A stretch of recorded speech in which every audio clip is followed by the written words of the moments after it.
Hello, and thank you for joining us for this important patient-powered research webinar hosted by the Sarcoma Foundation of America. My name is Brandy Felser, and I'm the CEO of SFA, and I will be serving as the moderator for today's session. Our agenda for today begins with an introduction, followed by presentations by our panelists, a question and answer session, a review of key takeaways from today's discussion, and information about how to access a recording or ask follow-up questions. Before we begin, I will briefly go over the format and the logistics for the webinar. After hearing from each of our panelists, we will have a question and answer session. I will ask the panelists any questions that have been submitted. At any time during today's session, you can participate by submitting your questions in the Q&A field at the bottom of your screen. As always, we will not be able to answer any questions related to your specific medical situation. The information contained in this webinar is intended to be for education and informational purposes only. It is not a substitute for medical advice from your physician about your specific situation. Today's session is being recorded, and a link will be posted to SFA's website and emailed to all registrants. Finally, as a reminder, all participants are muted, and questions raised during the session should be entered into the Q&A field to be posed by the moderator. I'd like to begin by introducing a bit about SFA. SFA is the largest private funder of research in the sarcoma community, and in the course of our inception, we have funded over $20 million of research in 12 countries. We also provide clinical trial support matching, and we also provide grants to cover expenses for participation in clinical trials. Next slide, Christy. We also provide patient education. Our patient education is either live virtual sessions with experts or webinar series such as the one is today. Our education is meant to empower patients to be able to participate in their care and to make informed decisions and to stay abreast of the latest trials and research that is happening in sarcoma. That's why SFA is hosting this webinar today on behalf of the CDRC and the Sarcoma Task Force that has been supporting this project. Today's webinar provides information about a project that could advance treatment options for sarcoma patients that the speakers will present to you today. So let's get started. Now I'd like to introduce our speakers. Our speakers today are Dr. Bill Tapp from the Memorial Sloan Kettering Cancer Center. He is a medical oncologist who specializes in the treatment of patients with soft tissue and bone sarcomas. He leads a multidisciplinary team of physician scientists, nurses, and patient support advocates who care for individuals with sarcoma. His team is very familiar with and understands the nuances of these uncommon and challenging malignancies. Thank you, Dr. Tapp, for joining us today. Our next speaker, Dr. Marco Schito, is Executive Director of CPATH's Cure Drug Repurposing Collaboratory and an adjunct professor at the University of Arizona, James E. Rogers College of Law. He was previously Senior Scientific Officer at the Division of AIDS at NIH. We look forward to hearing from you today, Marco. Next, we have Dr. Timothy Stuhlmiller, who is Vice President of Scientific and Medical Affairs at XCures. He is a translational biology and clinical scientist, entrepreneur, and scientific advisor with significant experience in real-world data and real-world applications of cancer treatment. His academic interests include the development of targeted therapies and advancement of combination regimens for oncology. We look forward to hearing, Tim, about the XCures project supporting this drug repurposing project today. And next we have Miss Lenny Woods. She is the Executive Director and co-founder of the Clear Cell Sarcoma Foundation and mother to a clear cell sarcoma survivor. Lenny is known for her drive to get answers and make the connections needed for success against any roadblock she faces. When told that there was no cure for clear cell sarcoma after her daughter's diagnosis in 2016, Lenny began her mission to find a cure for clear cell sarcoma and feels sure that a treatment is close. Lenny, we look forward to hearing the patient perspective on today's webinar. Thank you again to all of our panelists for joining us today. I would like to thank each of you for joining us, but would also like to thank the members of the CDRC task force who are not speaking today, but who have been important partners in this project, who have worked closely together with SFA, with CDRC as a group for a very long time, actually, on this project to bring us to this point today where we are able to launch this project and offer this webinar. So thank you to the task force for all of your input and support. At this time, I'll hand it off to Dr. Bill Tapp, who will get us started with our first presentation. So thank you, Brandy, and I want to thank the SFA and I want to thank the CDRC for putting together this webinar. I think one of the things that we hope to accomplish today is to talk a little bit about where the momentum is going in understanding sarcomas and finding ways to provide new therapies for people who are dealing with the disease. So I appreciate the opportunity to talk about this. So if we can go to the next slide.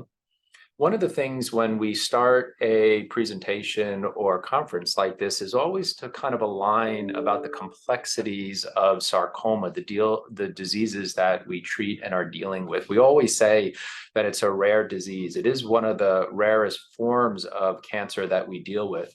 But what we now know is that sarcoma is actually an encompassing term of over 100 different types of cancers that can develop from the bone and soft tissues in individuals of all ages. And most of these diseases are very different from a biological standpoint. So although we group them under the term of sarcoma, we always have to look at these diseases as different from one another. And that's really important when we think about how to treat patients. So next slide. One of the things that we struggle with at large academic centers that have really large teams to treat sarcomas is how do we actually develop the research programs? And this is basic science and clinical to actually meet the needs of our patients. So when people come to large tertiary care centers with sarcoma, it's not only comforting to hear that we know and understand the disease, but really what we need to do is make sure that we have the right treatment paradigms for our patients. And this is something that we work very hard to figure out how to do. But one of the things I want to talk today about is how do we understand your needs? And so if we go to the next slide, this is from a patient of mine that I treated several years ago, and he was a 20-year-old that had a devastating form of a sarcoma. And at the time, he was a college junior. And I remember in the middle of when we were treating him, he stopped me in the middle of a conversation and he said, "Dr. Tapp, I just want to feel normal, but normal has become so difficult."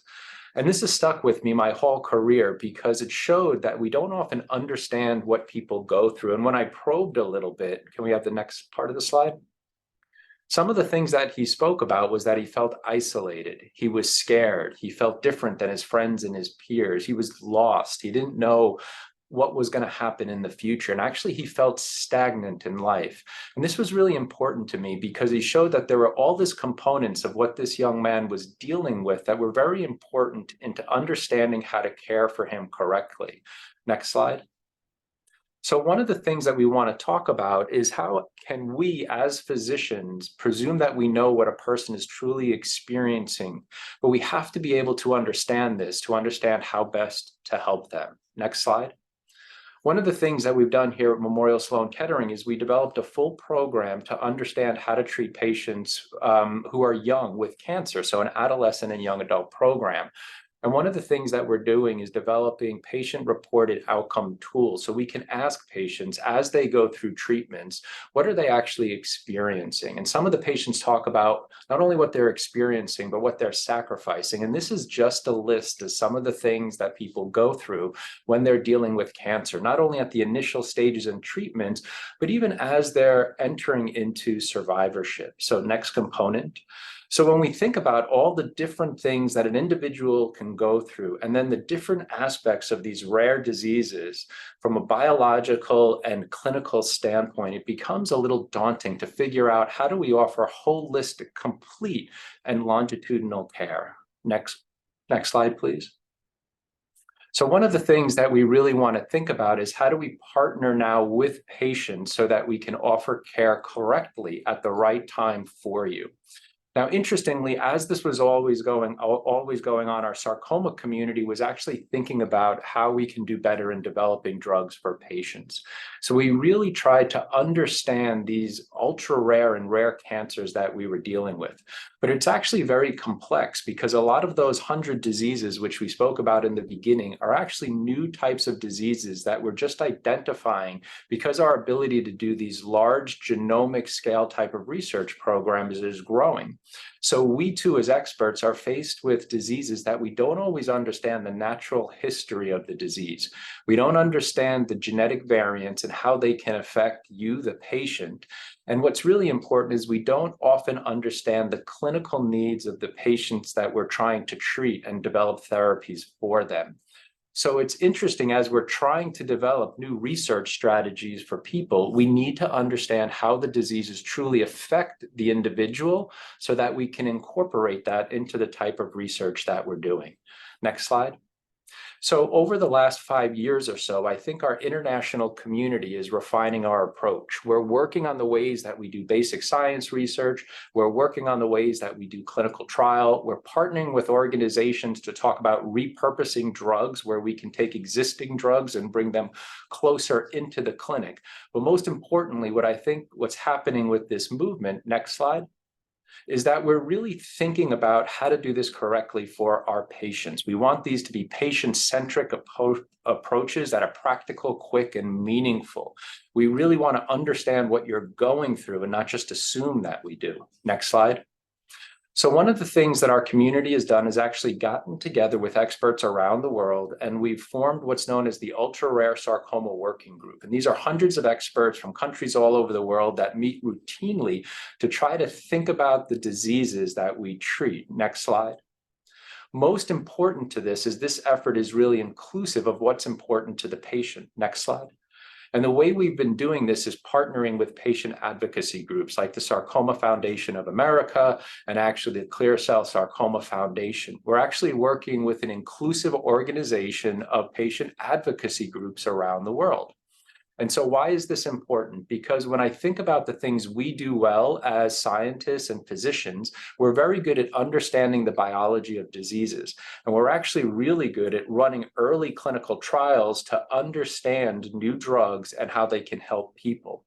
Where we're needing help is to understand the natural histories of these rare cancers. And if you go to the next slide. And importantly, once we begin to find drugs that may have some efficacy in these diseases, even if we get them improved, how do we actually use them correctly for you? So there's this gap in what we're trying to do where we need to understand diseases better so we can actually figure out not only how to develop therapies, but use them correctly for the right person at the right time.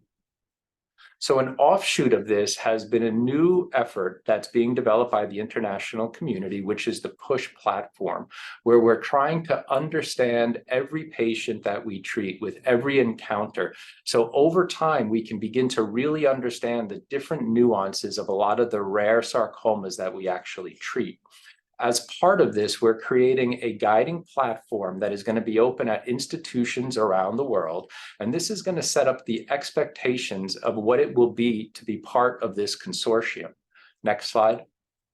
And what we're actually doing within this platform is trying to figure out how we can gain every data point about a rare disease that we can. Now, a lot of this comes from patient advocacy groups and registries. A lot of this comes from looking in the academic records that we keep about rare diseases. But importantly, we're asking now for patients to participate in giving their input about how diseases affect them. Next slide. And then part of this program is actually going to be able to think about ways that we can study, best therapies, be it new drugs, existing drugs, or repurposed drugs, which we'll hear about moving forward. So we're able to get the type of data that can not only allow for these drugs to become available for people, that we can figure out how to use them correctly. Next slide. And importantly, because we deal with so many different diseases in sarcoma, we're creating a core group that consists of many of the people who are on the call today, but also many of the doctors around the world and patient advocates and patient advocacy groups. Next slide. And then we'll be creating working groups in many of the different rare sarcomas, the different types of sarcomas that we all hear about. So this way, the experts, patient advocates who specialize in that disease can help decide what is the best way to move treatments forward for patients and what's the type of information that we need to do this. Next slide. And then we can work together with all of these different groups to make sure in parallel, we're rapidly advancing therapies and opportunities for our patients. Next slide.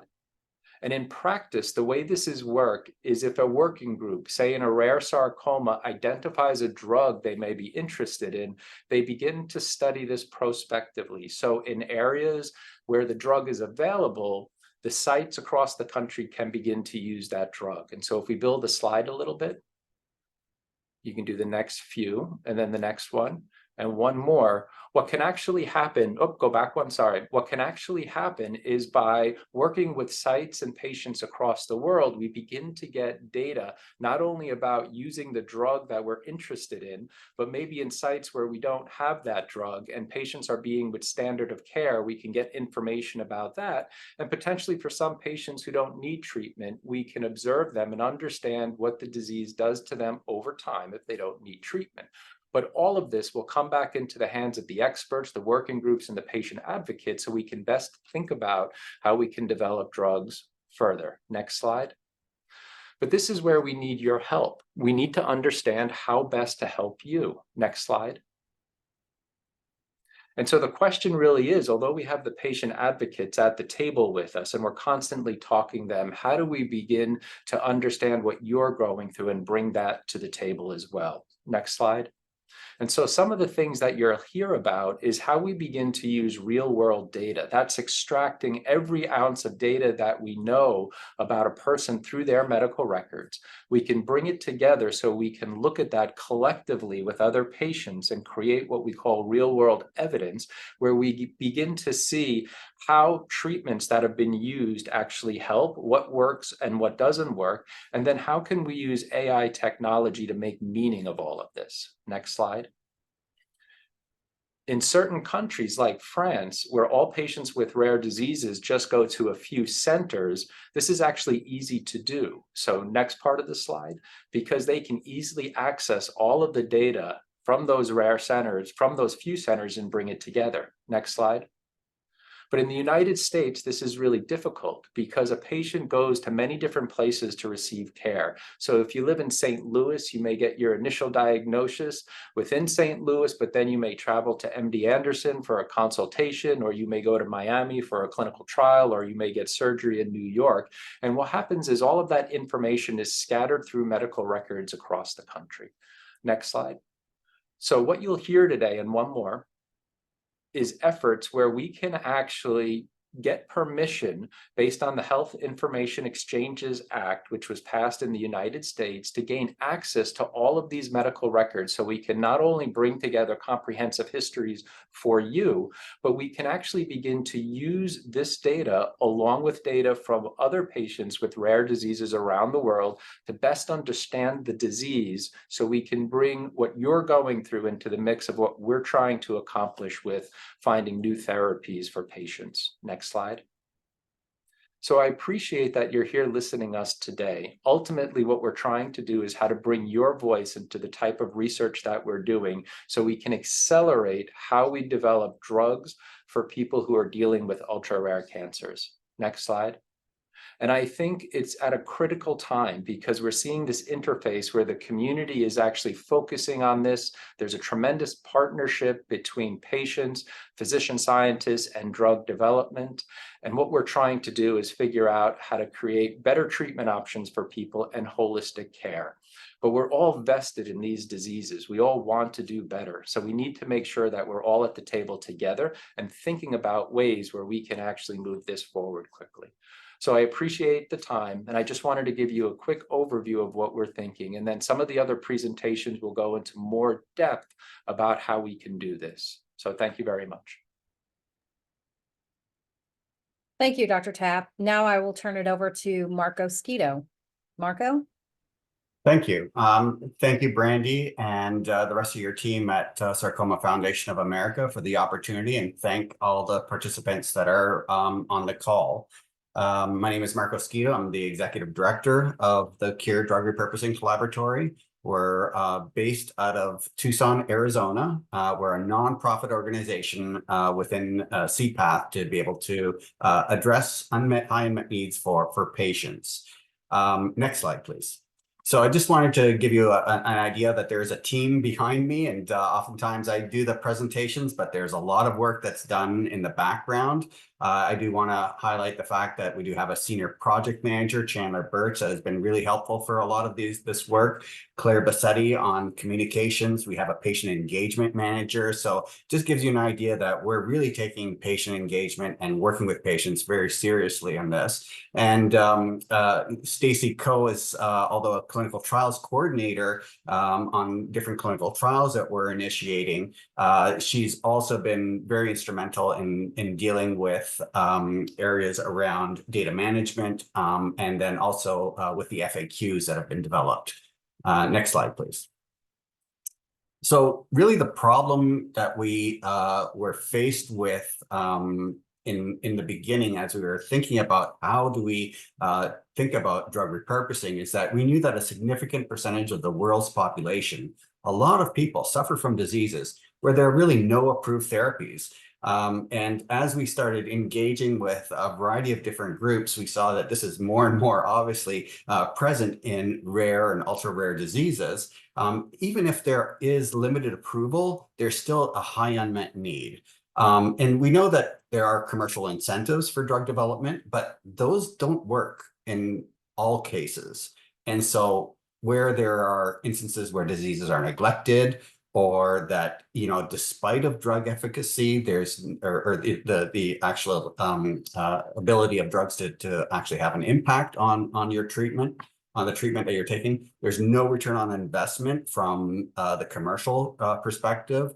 And then also, if we're talking about repurposed drugs, oftentimes those are generic drugs, generic that can be bought over the counter. And so those are unlikely to be pursued for additional indications to get FDA approval. And so we started thinking about, now we can go back one more slide, that our objective really here is how do we now start thinking about how do we collect real world data? And what I mean by real world data is data outside of a clinical trial regarding how clinicians and physicians prescribe drugs, and particularly off-label, because as their practice of medicine, they are allowed to prescribe drugs that have not, even though they're FDA approved, are not approved for that purpose. But if these things are happening, how can we use this data to advance existing FDA approved drugs for new diseases? And that's really the question that we came up with. Next slide, please, Christy.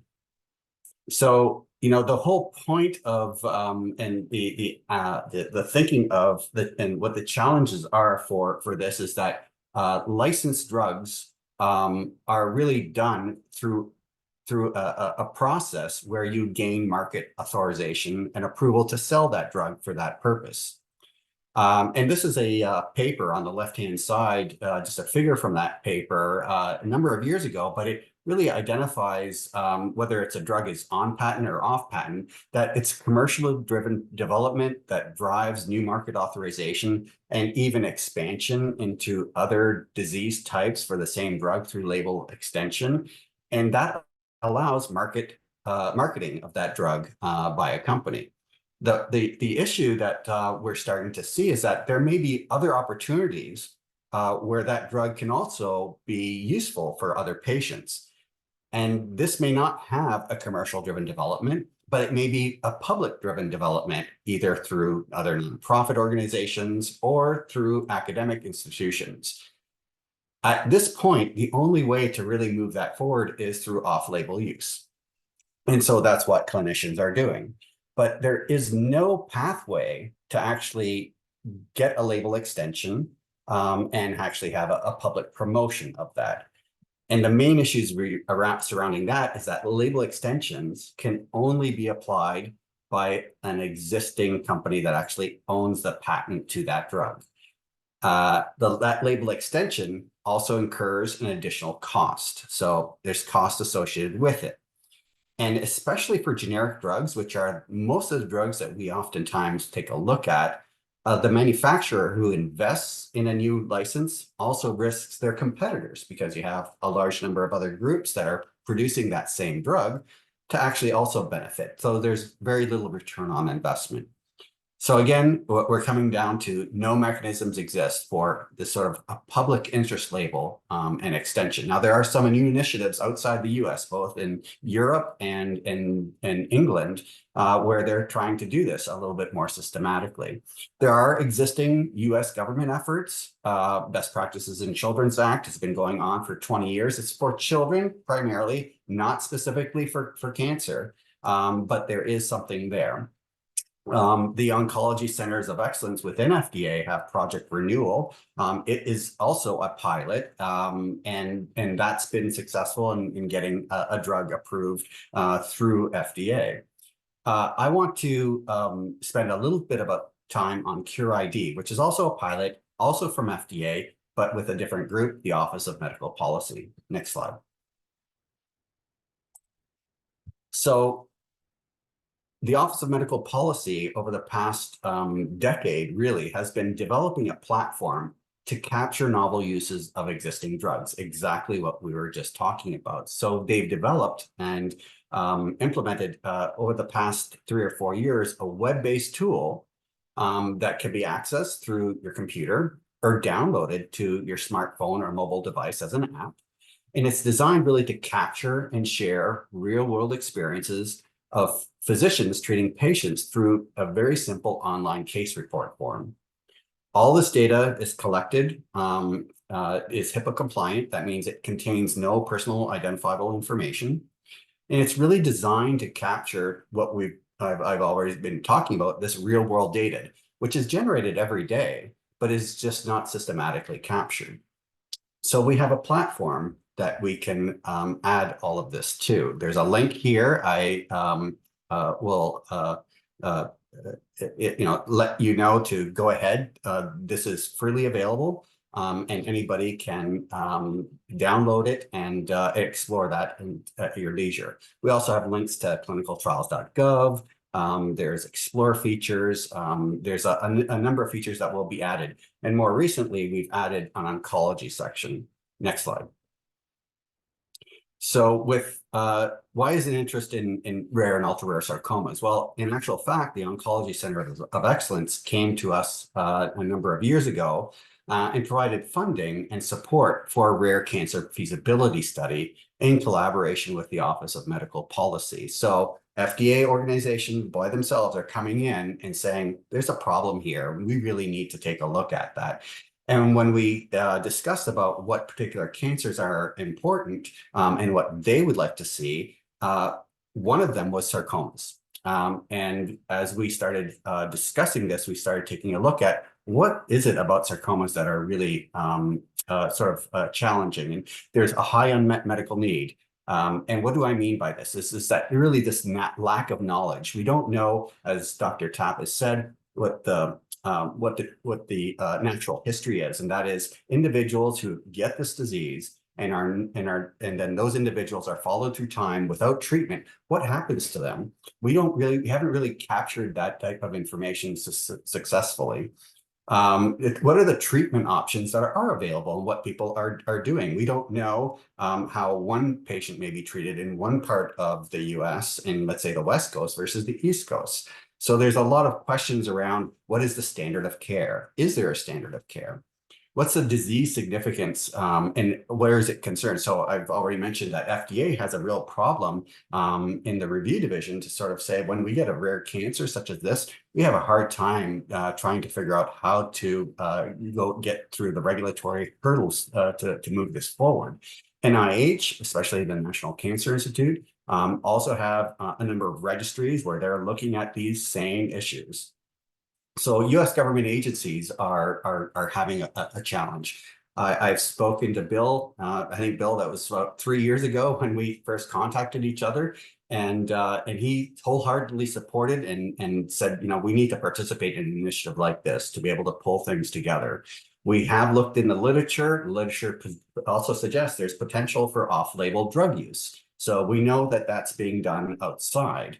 And then lastly, I was able to connect with Denise Frenke, one of the patient advocates, and that really sort of cemented the willingness to collaborate and bring a group together. So that's when we started this sarcoma pilot, where we have all the stakeholders coming together, not only to communicate, not only obviously to collaborate, but I think where we're uniquely positioned is to coordinate that response. So to coordinate an effort to move forward so that everyone is in sync. The data collection and analysis primarily is, since it's a pilot, is really taking a look at 3 subtypes: PCOMA, EHE, and angiosarcoma. But we're broadening it to accept all sarcoma subtypes because we think that eventually we will be doing this. But we're not going to be doing the analysis for it as a pilot. And I hope that that's understood. Next slide. So we have some partners. I already mentioned CDRC. We're a public-private partnership, and we're funded by US FDA. US FDA and NCATS, as a collaboration, have a platform known as CureID. We already heard from Dr. Bill Tapp as an oncologist. We will be hearing from XCures, and XCures is the sort of the technology that we can use to be able to capture electronic medical records, and they'll give a little bit more. Dr. Tim Steelmiller will give a little bit more information on that in the next session. And then obviously patients, and although we've had these interactions with the Sarcoma Patient Task Force over the past several years, we do want to now broaden that engagement to more generally other sarcoma patients as well. And the collective goal here is really to generate this evidence that we're missing for both patients as well as the oncologists, as well as your clinicians, as well as your doctors, so that we can have a better understanding of the existing use of approved drugs to treat your sarcoma. And what we're looking for is to benefit patients. We want to make sure that we have a benefit for patients. Next slide. So we have a number of additional partners, but you know, the way that this has been done in the past has primarily been through essentially luck. It's just that somebody has looked at something at a certain time and has gotten an idea, and it's really been what we call serendipity. It's not been through a systematic evaluation. And so we need to be able to really engage and work collaboratively on a global scale, because these are rare and ultra rare cancers. So we're looking at and working with different foundations, with different nonprofit organizations, with different governments in the UK and in Europe, with this push platform, which is a global platform to be able to try to coordinate and collaborate with this. The other US agencies, such as National Cancer Institute, cancer centers, and more recently at CTOS with Spain. So we're involving patients, and we've involved patients right from the beginning, as I mentioned, from the Patient Advocacy Drug Repurposing Task Force. And that was started back in March of 2022. And Eleni will be able to provide a little bit more of an insight into that as a member of that task force. Next slide. And then finally, sources of data, and this is specifically for sarcoma. We're currently trying to enable the automated as well as looking at manual data extraction from your electronic medical records of patients. Also trying to engage with registries and seeing if we can get data that's already present out there into a common data platform. And we're doing this by partnering with XCures, the technology developer. Over the past year, in collaboration with FDA, with the clinicians, there's a larger clinician group that have come together. We've developed a clinical form that captures really a limited de-identified data set regarding the safety and effectiveness of drugs that are being used to treat cancer, particularly sarcoma. That's now actually available electronically in CureID. So that's a new effort, and it's been available for the past few months. We are now looking at 4 different data sources. The first one that we've already received is public resources, such as in the literature, so publications of patients that were treated. And we've put that in. I think that there's 92 cases within the platform right now, just from the literature. We're working with disease registries. We're going to have additional informational sessions such as this, specifically targeted to clinicians, to have clinicians submit those.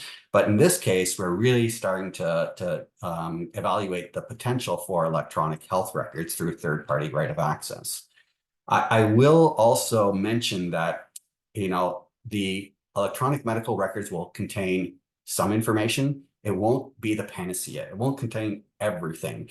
And there's a patient form that's currently in development that we will be introducing later on this year.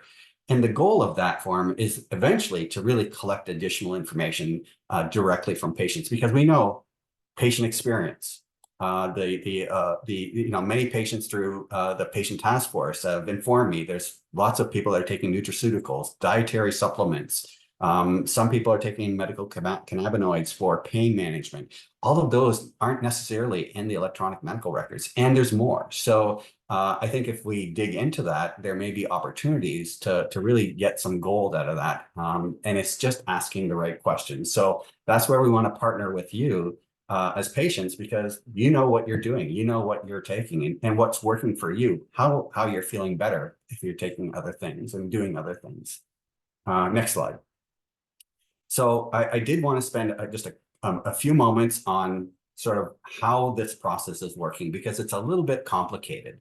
The left-hand side here is patient recruitment. That's exactly what we're doing today. You as a patient, we're asking you to go to XCures, which is in that center box. And Tim will give more details on this, but they will actually access your medical records and pull it into their platform and provide that data back to you. So what are you getting out of this? You're getting your entire medical record that you can access through XCures.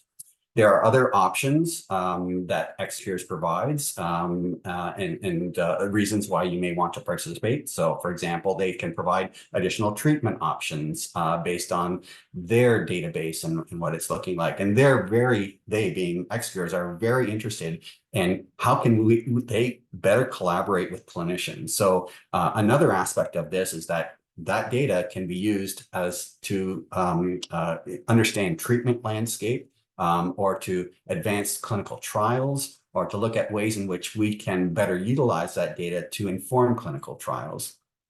So those are the 2 basic things that are coming out of XCures, where CureID as well as CDRC comes in, and that's the next slide, is that a small bit of data will be coming from XCures, probably about 30 or 40 different data variables regarding that patient. All of this is going to be de-identified. It's not going to contain your information. And these data will go directly into CureID. We will also be exploring data registries. Depending on those data registries, they may have pertinent data that can be used as well. And through the Broad Institute's Count Me In program, they've actually manually extracted electronic data records already. And we're approaching them and having those data come into CureID as well. I think that there are 62 angiosarcoma patients there. So this whole process is to be able to collate all of this data in one place and make that available to everyone. Patients, clinicians, researchers, whoever it is around the world can do that. Next slide. And so I think this is my last slide, and it's really what is our requests from you as a result of this. So we're looking at patients, both past as well as current. So if you're a past patient, we're very interested as well. Or caregivers, obviously, Dr. Tapp was talking about AYI. And if you have, caregivers in here, absolutely, we're very interested in having you sign up to capture electronic medical records. So your de-identified data will be shared with CureID, and that's going to be made available to everyone. But we are also, and people are saying, well, what if I didn't receive any drugs? We're very interested in individuals who haven't received drugs, because it's all patients, whether the patient have received off-label drugs or on-label drugs, whatever it is, we're interested in everything. So we don't want to bias the analysis by just sort of saying we're just interested in one person or one type of individual. We're interested in everyone. I've given some examples here about drugs that have been reported in the literature to treat sarcomas. Oftentimes there are other diseases or ailments that people will have, for example, diabetes, so you may be taking metformin. Just knowing that type of information will be very informative as well. There is a frequently asked questions in the CDRC Sarcoma Drug Repurposing Initiative, and the link is here. I think we've given the link on this webinar as well. So please feel free to go through that. And of course, if you have any questions, either at this meeting or in the future, feel free to email us at cdrc@cpath.org if you have any questions. And I'll pause there. Thank you for your attention. Looking forward to collaboration. And I'm going to pass the baton over to Tim. Well, thanks, Marco and Bill, for those great intros. So what I'm going to talk to you about is basically the platform that we've built over at XCures to enable a lot of this work that Marco and clinicians like Dr. Tapp are hoping to be able to do. And so first I'll explain just kind of a little bit about XCures. Who are we? Where did we come from? We were actually spun out from a nonprofit patient advocacy organization called Cancer Commons, which essentially focused on individual cancer patients. They could sign up for their services, and PhD scientists could review their medical records and try to help them understand what are some of the best options, clinical trials, off-label treatments. And we were really spun out to help enable and scale that type of service. So what we've done is really built a platform to extremely efficiently gather all the medical records for consented patients and convert that into a form that's useful by patient advocates, by researchers. And I think pretty much everybody at the company has a personal connection to cancer. And so we're very dedicated, very patient focused. And the platform we've built is really to empower patients because, as Bill mentioned earlier, with the 21st Century Cures Act, now patients are enabled access to their entire electronic medical records just through, their consent. And so what you can do is basically offer that to other individuals, companies, entities, so that can be used for research. And so explaining a little bit about our platform, what we've built is, like I said, a platform that very efficiently gathers electronic medical records. We actually do all of this under the umbrella of a master observational research protocol. And so all of this is done according to central IRB approved research. And so that's a large differentiator in sort of how other groups may have gone about this, in that this is completely virtual. It's totally electronic. So anyone in the country can participate. We are limited to just the US. And so this is a US-based initiative. But essentially any patient with cancer or suspected cancer can participate in this overall observational research. As part of this, you basically offer access to your medical records, just a simple blanket HIPAA release. And then we do the hard work of going and collecting all the data. And so, like I mentioned, just walking through the 3 bullets on the right, this is a novel patient-centric platform. You are in charge of your data, and you are able to basically enable the authorization of us gathering all the data and sharing it with researchers, clinicians. We do have an automated gathering of medical records. We've just technical aspects. We've connected to the health information exchanges, which now essentially offer immediate access to all the EMRs, all the electronic medical record systems throughout the country. This has been a big initiative by the federal government for the past 10 years or so, and it's kind of just come together in the past 2 years. And so we're really enabled by some of these changes that in the infrastructure in connecting EMRs around the country. And so we manage all of this organization. All you need to do is say that, yes, you may do this. And then what we do beyond that is what we call regulatory grade data structuring. So we use those medical records to annotate a clinical database. And we follow the same process that we would if you were participating in a clinical trial at a site. And so we're following the full compliance with FDA regulations so that all of this data can be used immediately in regulatory filings to advance, finding potentially repurposed drugs, other uses for drugs. And so we're taking all of these raw medical records and converting that into a form that's useful by researchers and useful for the FDA. At this point, I'll kind of mention that, we're a very small team. So there's really only about 35 employees today. And so we're a small company. We've been around for about 5 years, but we are a very diverse group of folks. So we have translational researchers, clinical researchers like myself with an academic background. We have folks that came from the clinical research space, so they ran clinical studies. And we have individuals that have worked at pharmaceutical companies, that have worked in real world data, so they understand the limitations of the space. And we have software engineers that are building all of this stuff, and data scientists. And so, it's a really great collection of individuals that are all really focused on trying to make healthcare data work for research and support patients and their treatments at the same time.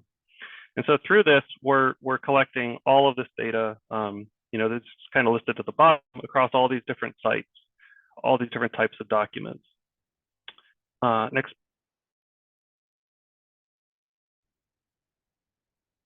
So this is a little complex graphic. This came from a publication that we put out last year on specifically, how the platform works. But essentially, if you go from left to right, we're pulling this data from many different disparate data sources, and we're able to do this through your consent for us to use it.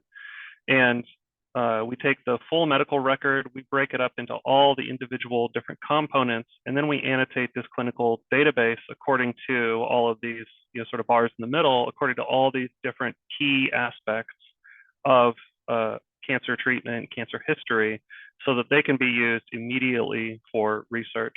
The other thing that we do along the lines is we standardize and normalize all of these elements, which, as you can imagine, across different sites, different EMRs, the data is in disparate sort of organization, different coding schemes. And so we standardize all of this so it's research ready.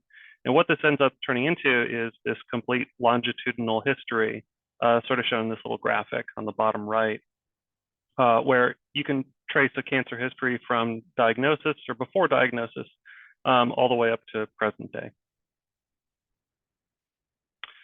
And so this is really, like I mentioned, we spun out from a nonprofit patient-facing organization. And so when we built this platform, we wanted to make it very useful to patients, not just for research purposes, but to help patients in real time. And so what we built along the lines of this is a patient portal and a provider portal. And so these are just termed X-Inform, X-Decide. These are just brand names, but essentially it's an online portal where you can go online, register for the Excelsior study, and sign the HIPAA release all electronically. It takes 15 to 20 minutes. And then we're going to aggregate your medical records from all sites of care and turn those around and offer them in that portal for you to view, for you to download. We also create a structured summary of your cancer history. And so as we're annotating this database, as we're sort of organizing all of these records, the key cancer elements from your history, we provide that back to you as well as an interactive summary that you can view on the portal. And beyond that, what we do is, offer screening for different clinical clinical research opportunities that you might be able to participate in. We run a number of different studies. Some of them are serial diagnostic studies. Some are expanded access programs to offer early access to investigational drugs. And others are natural history studies just to kind of follow the natural course of disease. Some of these, like Marco said, have PROs associated with them, patient-reported outcomes. And so we're going to automatically screen everybody for any other types of opportunities that we can directly help you with. Next slide, please.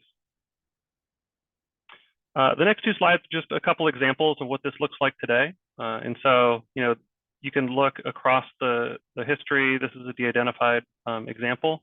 And so you see the diagnosis, different biomarkers over time. And at the bottom, those are different performance scores. And if you click to the next slide, it just pans down a little bit farther. That shows all the different cancer treatments. And if you'd hover over these, it would tell you the start date, stop date, different dosages of these medications. Also includes things like the stage and grade of your diagnosis. So we try to distill everything from all of these medical records down to a simplified summary that you and your provider or a second opinion that you might want to engage with, so they can get a really quick snapshot of what is your cancer history. And this slide is really just emphasizing that we're operating this platform at scale. We've built a lot of different advancements into the platform through AI, machine learning, natural language processing, some of these buzzwords you've heard before, but we've basically put those to work on the medical records to extract some of these key elements. And so today we have, as you can see, today it's actually over 140,000 individuals, and we're pulling close to 1,500 records for each individual patient from the exchanges. The rest is really just big numbers showing that we're operating at scale, and all of this data is available to researchers for different purposes. Today we have around 500 sarcoma patients specifically on the platform. And so this is a slide that's kind of building on the one that Marco showed before. And this is just giving a little more context in terms of the actual workflow that we've built with the partners that we have on the call today. And so patient recruitment is really driven by you, but facilitated through advocacy groups and other clinician researchers that might inform them of this initiative that we have. You go online to our website, fill out the e-consent so you can participate in the observational research protocol. And we're going to do the work to basically aggregate your medical records, annotate that database. And that database is going through CPATH and the CDRC to the FDA to help identify drugs that have potential efficacy for different sarcoma subtypes. As a byproduct of this, just as important is we're creating this standardized data lake of real-world data, which, like Marco mentioned, is really just data that comes from the standard practice of medicine throughout the country. And so we're creating this real-world data lake that we can then offer to clinician researchers so that they can use this for collaborative research. They can test their hypotheses. If they say, well, I think this biomarker in this drug might work for this condition, we can make that available for them to find that and publish on that. It's also data to help guide the design of prospective studies. And so knowing where patients are, how they're being treated, what the deficiencies potentially are, can help to inform how to design better trials. And it also provides, for the clinicians, real-time access to their patients' medical records.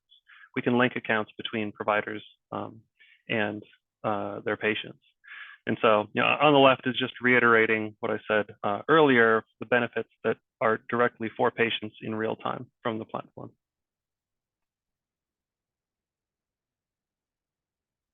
Next slide. I think this might be my last one.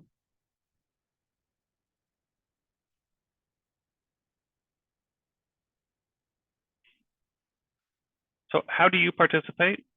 You can go to visit this specific landing page on our website. It looks like that over on the right. You make an X-Inform account and you sign the e-consent and HIPAA release. It takes less than 15 minutes. This is the QR code in case you want to do it right now. Our website's mobile friendly, so you can complete this. And as part of this process, like I said, you'll fill out some general information about yourself. We try to keep it as minimal as possible, but we do ask for your first name, last name, address, some of these just general things like you'd be making any other sort of account online. And then we can go and pull your data and we can de-identify it and share it for prospective research to help move all of this along. So very excited to be able to share our platform and participate in this project. And I hope we can help improve the outcomes of many, many patients through this initiative. Thank you, Tim. And I see we're seeing a lot of questions in the Q&A and some are being answered by the panelists live and we in the chat, and then we'll also have some live, but now we're going to turn it over to Lenny. So Lenny can give the patient perspective. Lenny, off to you. Thank you, Brandy, and thank you, co-panelists. What great presentations. Wow, you covered a lot of my ground, but I'm really here to share with everybody my experience as one of the patient advocates and a caregiver on the task force that helped shape the project. There's three main points that I'd like to get across. One is having our voice has really mattered. Two, we have to remember this is a new way of doing things and there will be challenges along the way. And three, this is our opportunity as the patients and the sarcoma community, the caregivers, to be a part of this process and find better treatments and outcomes, which is what we all want. So to elaborate a little bit, and I'm not going to have a long presentation because I know we want to get to these questions, but I want the audience to know that when I was first asked to participate by Denise and Marco, that was over 2 years ago, and I can truly say I've been involved, and my co-task force members as well, patient advocates, we've been involved from the beginning, and that's really different from a lot of times when we get asked to do things. We're brought in on trials or things maybe toward the end when they're about to launch. Well, we've been there throughout the process, and I can really attest to the fact that our voices have been heard. And having said that, like I said, there's going to be challenges, and I think the key is this isn't a one and done. I think everybody needs to stay involved, especially patients that continue to get care. I think I can relate, or everyone can relate to the patient communities, how when we come together as patient communities, like our clear cell sarcoma family, we're always discussing what each other has tried, what has worked. Family members who've lost loved ones continue to stay on and help new patients. And really what we're doing is the same thing that Dr. Tapp and the clinicians and the researchers are doing, is they're trying to figure these things out. And the way to do that, I believe from my participation on this project, that this is the way to do it. And so, I'm available for questions as a patient advocate and the co-founder of the Clear Cell Sarcoma Foundation. I'm sure SFA is too. So I look forward to answering some questions, and that's all I've got. Thank you. Great. Thanks, Lenny. As I said, it's been active in the Q&A. I know, as I said, some of the panelists have been answering them for the group, but we do have some questions that we wanted to ask live for the panelists to answer. And one question that I wanted to ask that actually came in via email before the webinar, one of the questions was, and I'm going to hand this over to Dr. Tapp, but others certainly on the panel can jump in. But one of the questions was, how will real world data and repurposing fit within the global landscape of sarcoma treatment research, given the drug availability and approval differences around the world? So I'm asking this question to you, given the push platform that you discussed and how everyone's coming together. So is there any information you can provide? Because we did get a lot of questions actually live here and also in the emails about the global connection with this drug repurposing project. Yeah, Brandy, it's an amazing question. I think you should post it on your website because it's ultimately what we're dealing with and struggling with. And I think what's interesting is, it's coming at a time where we're just learning about real world data, real world evidence, how to get all of this, what it means, and what artificial intelligence can do.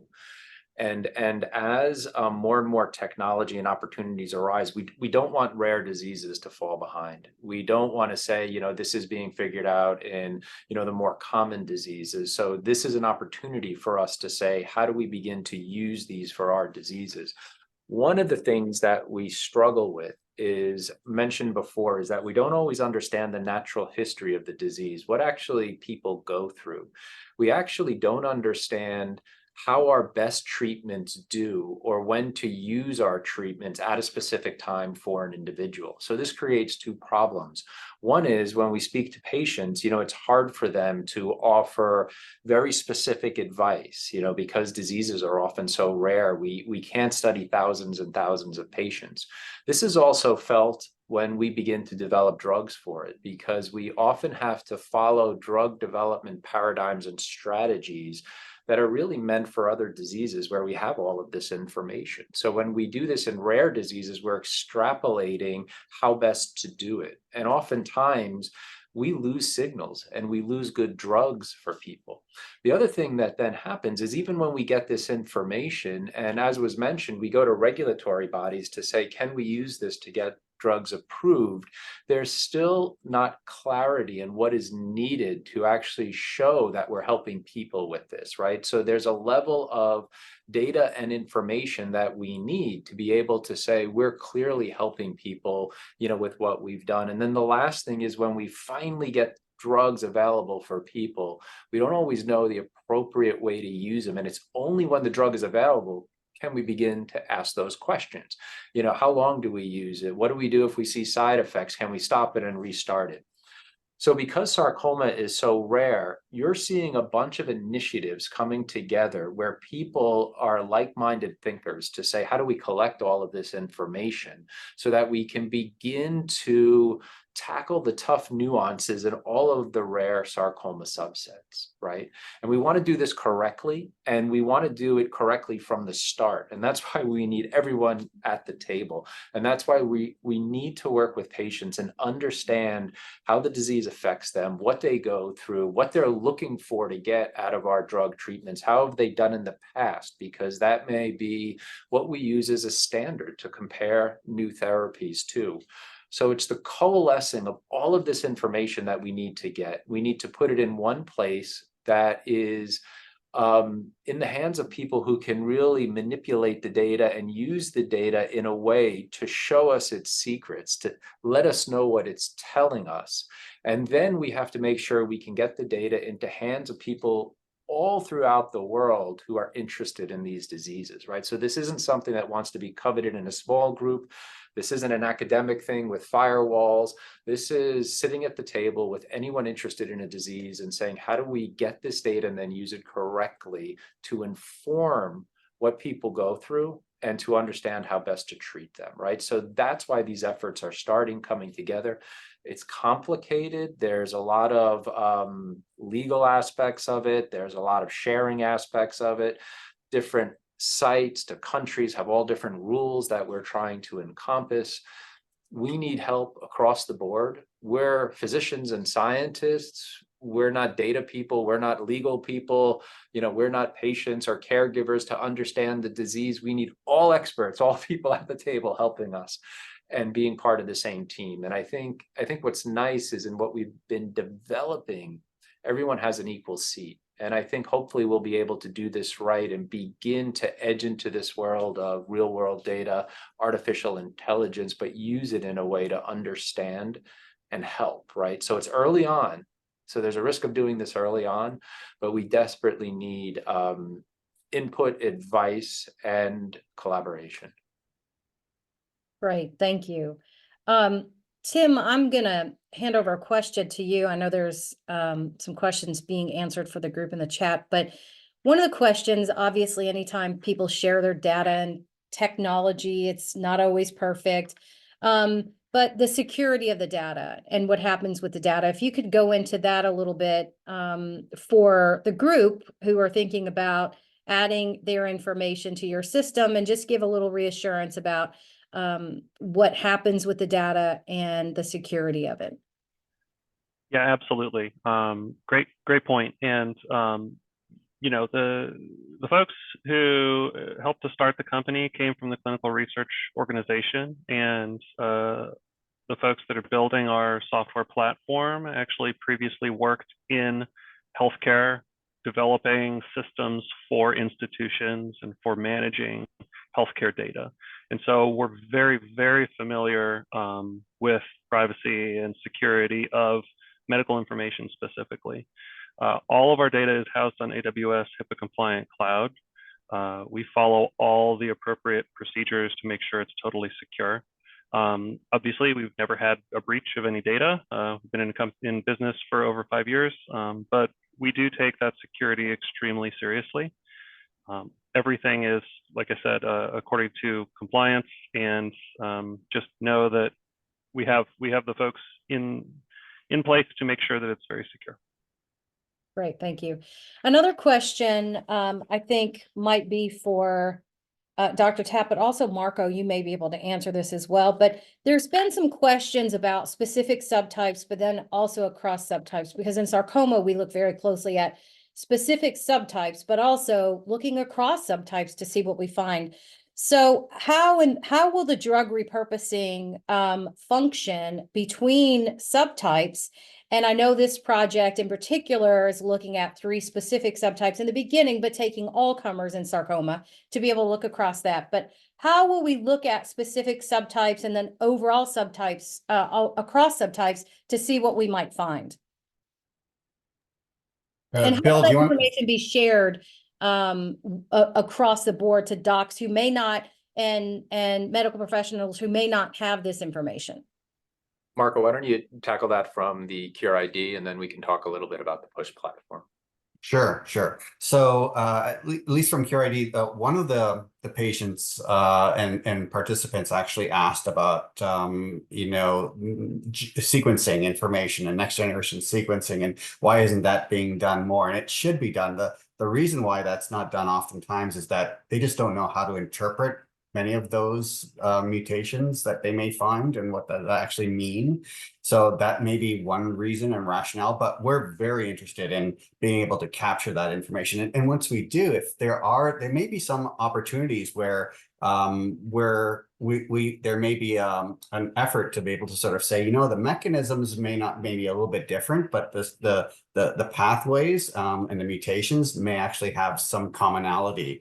And so by doing something like this, we can start taking a look at a much broader swath across different sarcoma subtypes to take a look at that as well. But all of that, again, will be made publicly available, but just de-identified, so that we can really start taking a look at that a little bit more in depth. And that's how I see that this can be done. Also, just treatments that just by virtue of sheer luck that somebody may just be feeling better by a particular drug, and that may be available across multiple different subtypes. So those are the type of things I think looking at AI, as Bill had mentioned before, to see if we can find some patterns in the data is going to be a clear way that we can take a look at this across and abroad different subsections of sarcoma subtypes. And I think, Brandy, from the push platform, which is tightly connected to Cure ID and all of this too. I mean, what it really is coalescing a lot of the international collaborations that we already have in sarcoma. So it's really a lot of the physician scientists, investigators who treat sarcoma across the world, as well as now patient advocates. So we are focusing on working groups because each disease is a little different, and there may be different data sets available. There may be different important questions in that disease or opportunities with a repurposed drug or a new drug. Or there may just be an opportunity to really say we can change this. So a group would get together and say, how do we gather the data and do that? but it's tightly connected and cross-talking with the other groups. But it's also in these tight communities where we're always discussing the big picture, what research is happening at other centers, what's happening on the clinical trial realm. Because I agree, we need to learn from everyone's experiences. And interestingly, a lot of the drugs that we want to repurpose may work in several diseases, right? So then there's the opportunity to bring together the data, the working groups, and say, how do we develop data sets where we could get this approved in the US or in Europe for several different diseases? So we're trying to change the paradigm, how we're doing it. Importantly, and the message that I want to get across is that we're really breaking barriers down between collaborations within academic medicines and with patient advocacy groups. We're becoming one team. So that's why we're also struggling about all of the firewalls that have been up in the past and say, how do we break them down? But ultimately, we need to accelerate the advancements that we're doing. And we see this as a way. So hopefully there'll be a lot of continued conversation. There will also be translational and basic science components to this. So as questions arise, specifically biological or research, how do we get that information into the hands of the right scientists who can also work within the group, right? So I think that becomes important. Mhm. One quick question I'm going to shoot over to Tim, because we actually do have folks on the webinar who are not in the United States. And one of the questions that, it's about participation in this project globally, but one in particular is someone who had been treated at a U.S. institution and has medical records from a U.S. institution and asked if they could participate and join the study. And could you answer that question, or Marco, maybe that's you to answer that question for our global participants? Yeah, I can start. Marco can continue. Just sort of on the end use of the data, right? So, we're a U.S.-based company. All of our technology is built around U.S. law, HIPAA law, the U.S. networks. We can and we have helped patients internationally, more specifically if they're coming to the US for treatment, just because this is where our expertise lies, this is where all of our capabilities lie. If patients want to participate in this effort, unfortunately, they will have to upload all of their medical records. And if they're in a different language, they'll have to translate them. So again, we're a US-based company, but we have helped international patients. And I hope that answers the question. We don't like to put extra burden on patients to participate if they have to do all of the work. So we've really focused most of our initiatives in the US. Yeah, so for the XCures effort, I think that Tim has responded to that. For CureID, which is the US government aspect of this, we will accept data from internationally. The only problem is that we can't do it through XCures. So the only option really is to engage with your clinician that is treating you and inform them about CureID to say, would you upload my case into CureID? That is currently what they could do.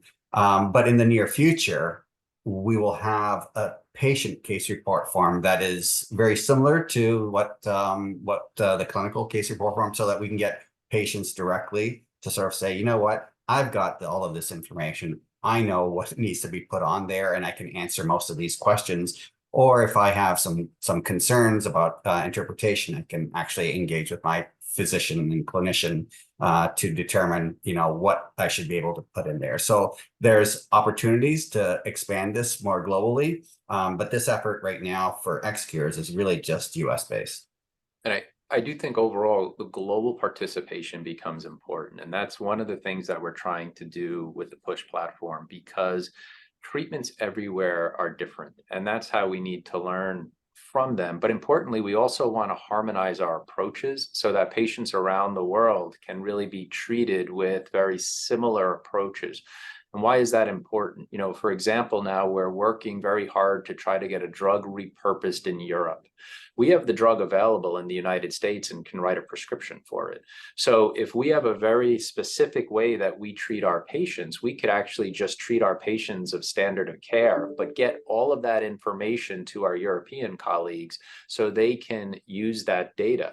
But importantly, they may be treating their patients in a different way. So they need to collect the data in a very standardized way to understand how those standard treatments do. And it was interesting, we were doing this in this rare disease, and we actually had one of our colleagues from India and one of our colleagues from Australia said, you know, I'm going to be treating a patient with this drug. And we said, that's great, do it exactly like this. And then, you know, bring that information back in, because we need to learn from every person. And since we do things differently at different sites in the US and throughout different countries, we need to understand, you know, what helped, what didn't, what's good, what's working, because ultimately that forms the data sets that become that natural history. How are people doing now? And then how can we improve in that, right? And so that's why all of these collection efforts become really important. But again, it's still early, so we're growing it, but that's hopefully the goal in the near future.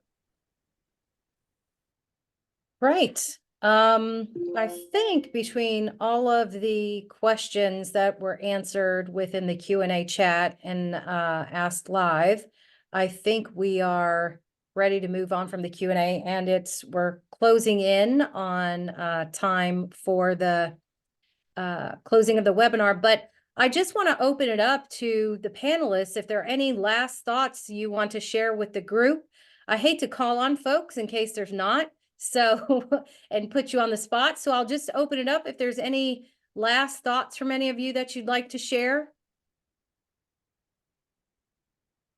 I just want to thank everyone for bringing this together. You know, I think from my standpoint, we don't want this to be unidirectional, right? We don't want to say, here's something we have, you know, please help us, and then we're going to go run with it. Like I said, we want to be able to build these programs in a way that puts the patient, the caregiver, the rare sarcoma in the center. And then we have all of the people with knowledge around that, from patients to physicians to people who are experts in data and AI, repurposing drugs, regulatory agencies, and say, what do we need to do to help people in this group? What information do we need to do? And then how can we get that? And we want to build it right from the beginning, but it's really important that everyone's voice is heard. I think what we're trying to understand is, how is the best way where we can capture individual voices? The patient advocacy groups are excellent because they create so much momentum and show us need and where there's opportunity to really help. But we really want to understand how best to serve people who are dealing with these real tough diseases. Thank you, Dr. Tabb. Well, we also included some key takeaways on the PowerPoint here, but one thing that I wanted to add to this, and I know this is something that we talked about as a sarcoma task force, as well, the patient advocacy groups that came together to work on this project along with the CDRC. And one of the things that actually we met yesterday and had a conversation about needing the participation, because we can get information within this database to be able to find information and to do the research. But the more we have, the more we're going to learn. So it's important, the participation is very important to be able to learn the things and to be able to do the things that we've talked about on this webinar today. So with that, we'll wrap up our session. And Brandy. Oh, yeah. I just saw that Lenny had her hand up. She's had her hand up for a little while. I'm sorry, I can't see her. Yeah, not a problem. I'm sorry, Lenny. Thank you, Brandy. No worries. I was just going to kind of elaborate. Actually, Dr. Tapp mentioned it. You know, I see a lot of stuff in the questions coming from the community, and I know that there's not a patient advocacy group for every subtype, but I also know from running this foundation and being a moderator in our clear cell sarcoma family group that we work across sarcoma subtypes, and being on the Sarcoma Coalition too. We learn a lot from each other, but we also help each other. So if there's, I encourage the patients out there who are here to try to find their subtype patient advocacy group, or to reach out to SFA or to us, and you know, try to find their place there and get some of those questions answered. And so if we don't know the answers now, like I said in my brief presentation, there's going to be challenges. But one thing I can tell you, and I can speak for other patient advocacy groups, is we always figure it out. You too, Brandy, on the SFA. So we'll figure it out, but do reach out. Absolutely. And after this, if there, as Marco said, if you have questions, you can reach out to CDRC. You can reach out to any of the sarcoma patient advocacy groups. You can reach out to SFA. Any of us are happy to answer any questions you have, to forward on any questions that you may have, to get them answered for you. So please feel free to continue to ask questions. Just because the webinar is over doesn't mean there can't be any more questions. This is a journey, and this is a process that is going to continue even after this webinar. It doesn't stop once this webinar is over. The project doesn't stop. The conversation doesn't stop. It's going to continue from here. And so this conversation with you and with others will continue, and we hope you continue the conversation with us, and we hope you continue to join us on this journey as we move forward. So with that, we'll close the session again. Lenny, I'm sorry I missed your hand, but I'm so glad that Marco, you let me know, because her voice is very important. But thank you, Dr. Tapp and Marco and Tim and Lenny, for taking the time to be with us today. And I appreciate, on behalf of the CDRC, the Sarcoma Task Force, the Drug Repurposing Task Force at SFA, was honored to host this webinar. And thanks to everyone who turned in and all of the great Q&A that we had. And I'm happy that we were able to answer so many of the questions. And as a reminder, today's session was recorded, and a link will be posted on SFA's website within the next few days. We'll also email it to everyone who registered. It will also be on our YouTube page. We will also be sharing it with CDRC. They will be able to post it on their page as well. So it will be widely spread, and you will be able to share it with others who maybe were not able to join us today. So thank you again for joining us. And again, the conversation continues from here. This is just the beginning. And thank you again for all everyone is doing to advance treatment options for sarcoma patients. We really appreciate it. And it takes all of us to do that. So thank you all so much for joining us. It takes a village, Brandy, and thanks for all your coordination and efforts to get this webinar up. Thank you, guys. Thank Thank you. you very much. Thanks, everyone. Bye-bye.